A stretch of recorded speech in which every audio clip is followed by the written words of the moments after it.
evening going to be discussing what is part 3 of our presentations of notes, hints, warnings, clues on the MENG Israeli Heavy Armored Personnel Carrier, the NAMR. And we are going to be doing steps 10 through 12 tonight and doing a complete review of the detailed instructions. Starting with step 10, this is probably the first point where you absolutely have to make a decision as to which version of the NAMR you are going to do, either the trophy armor package, the command package, or the original non-upgraded package. I am actually doing C, which is the original non-upgrade. And if you look at step 10, you're going to see different parts are going on to the upper hull. And in some cases, you have to actually give instructions on making a drill, drilling out, and somebody is not on mute. And so you have to pay attention to which holes you need to drill for your version, for the parts that you're putting on. Now, since I'm doing version C, turns out there's no holes to be drilled, the parts fit on perfectly. And we'll go on down to step 10, and you'll see here what we're talking about. A are using these components here. B uses these components and have drill points that you have to complete.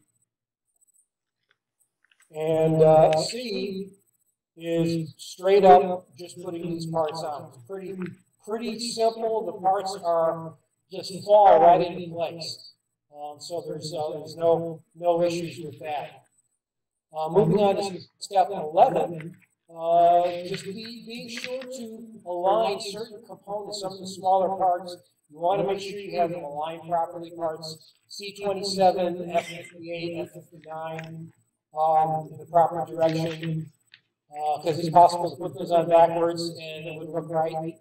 The other thing is, this is the where they're telling you to put in the headlights. There's a little set of three bulb type headlights that fit under the edge of the upper hull. That's G6 and G7. These are clear parts, and there's really not an opportunity to like pre-mask these.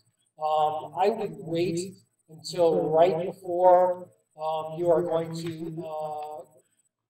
going to assemble the upper and lower hull before putting this in. In my case, I went ahead and I put in small SMD lights behind them, so I will be waiting to the absolute last minute to put those in because I already have them pre-wired and set up. Showing you step 11 and 12. These are the parts. You want to be sure you are putting these in the correct orientation. Okay, it's the grenade launcher. This is the rear hinge for the hatch, and this is the rear hinge for the other hatch. Not sure what this part is. It's some kind of a scope or sensor in front of the driver's hatch or the driver's sights. And there's a real nice detail here for those small components and how they're supposed to look after you put them in place. Going down to step 12 here, this is where Werner's concept of handling glass parts really comes into play. I like the idea, and I actually did go ahead and paint the back side of the visible glass. Basically, this is really most of the portholes, the viewing ports, and such like that. So for me, I decided to make it green. I usually have a clear green, and the funny thing is that when I put on my masking on the front side, it's a light blue. So it's really hard to tell whether or not I've masked it or not. But below here, I'm showing you an example of how it looks on the sprue. The green, obviously, is the clear green painted, and the blue is just what my mask looks like alone. And my mask peels off really easy, so I've determined that I can't put it on until right before I paint it, because in most cases it flakes right off. It's great for when you want to take it off, but it could pop off too soon. Like you see here, you can see the texturing on these green pieces here. You can tell in this case it stayed in place.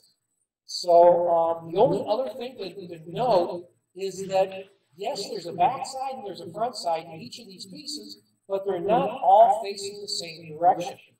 You're going to need to put your microscope goggles on and use your fingers to feel out the detail on the face of the glass parts.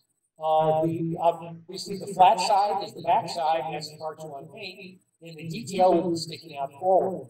Now, the reason I point this out is I made a mistake. I'm going to go to the cupola pictures here, and I'm going to show you where that mistake is, because I did not completely see the correct orientation of the cupola scopes. Okay, in this case, I didn't realize that these joints here on the front piece, that they were beveled, and I unintentionally had used the wrong pieces. They look the same, but they're not, because of the bevel on the edges here. Make sure you're using the right piece in the right location.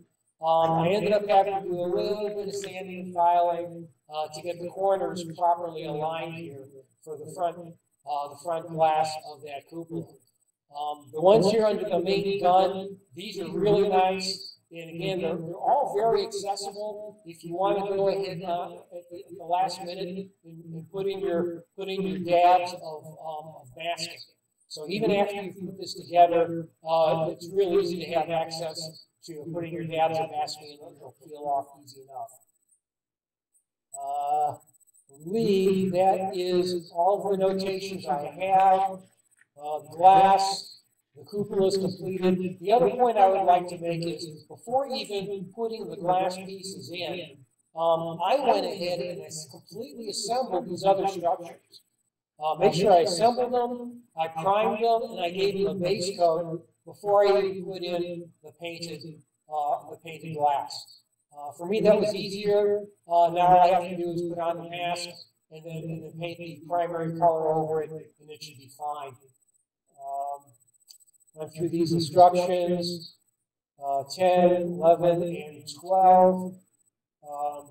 So this is, I would go ahead and put the assemblies together for the cupolas, and then go ahead and put in the glass components. And I think it'll work out better for you that way. So I am going to close the sheet, and then we can talk more about how do I do this here. There we go, stop presenting, and see if anybody has any questions on those points. I have a comment on the headlights. I put my headlights in.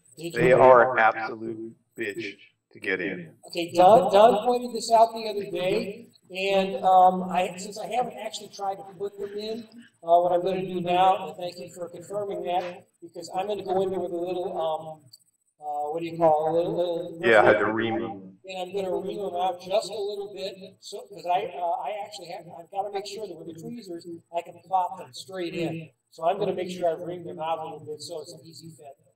You have to. Yeah. Well, thank you for that. All right. Warner, I know you haven't gotten that far yet. Okay.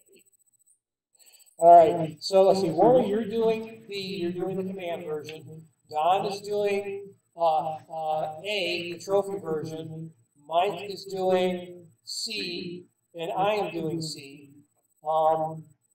The only other thing I wanted to, we still have a little time. I wanted to, I sent you guys a video, or not a video, a website from the IDF, and it showed different versions as they were developing the enamel, using the Merkava 4 hull. The first set of pictures was actually from a Merkava that they modified before the final enamel version. And you can tell from the back end that it's completely different from the NAMR version that we're working on. The reason I found this is I was researching the coloring on the tail lights. We'll get into that when we get into the back panels in a couple of sections. And it was just really neat to see the comparison and seeing the differences between the Merkava 4 track shown on the early version of the test unit, which is the standard Merkava style track, and then the NAMR photo, which is definitely the back end of the new NAMRs, actually had a completely separate type of track. Now, I checked this out. My Merkava 4 has the same track that is shown on that website with the NAMR. So somewhere in there was a crossover from the Merkava 4 to the NAMR, where tracks were possibly swapped back and forth. And again, modeling manufacturers may have a different, I'm not saying 100% that my Hobby Boss kit is correct, but it had the bar track rather than the Merkava style track. So anyway, these are just things coming up that I researched a little ahead as I was working. And that should, Warner, unless you have any other questions, anybody have questions, that should cover us for tonight on that.